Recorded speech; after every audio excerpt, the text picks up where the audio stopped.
আমি যখন বারান্দায় বসেছিলাম ওই সময় আমার ছোট মামা মাথায় তেল দিয়েছিল, দিয়ে আমার বলছিল আম্মু তুমি এখানে বসে মাথা আসলো। আমি এখানে বসে বসে উকুন বের করেছিলাম।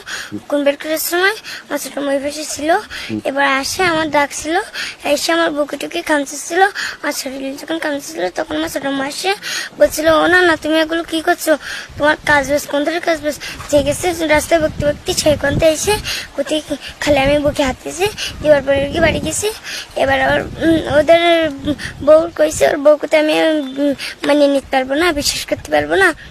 এবার যে কোথেকে তুমি এদের এসে দিন উকিমের কি করেছে ওদের এসে দিন এসে কোথেকে আমি হলো শরীরে হাত দিলাম সব তো হয়ে গেছে। এখন বাদ দাও তোমরা বাড়ি যাও। কে দিল? নাম কি? দুধে হাত দিল মুখশেষনা। মুখশেষনা। তারপরে আমাদের ওই পাশের লোক আসছিল দুটো, আর ওই পারে একটা লোক আসছিল। এসে ওই পারের একজন বলছিল এই রয়েছে না এই রয়েছে না কি হই তো কি দেখো এই মুখশেষা না আমার মেয়ের এই করতেছে।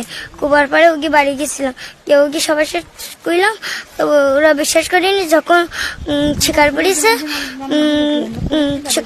পড়েছে তখন বিশ্বাস করতে পারি কি হাসি তুমি কি করিস ওকে মেয়ের সাথে। আমি তো আগে বিশ্বাস করতে পারি না, আমি তো এখন বিশ্বাস করে ফেলেছি। তুমি করলি কি এই পর্যন্ত শেষ।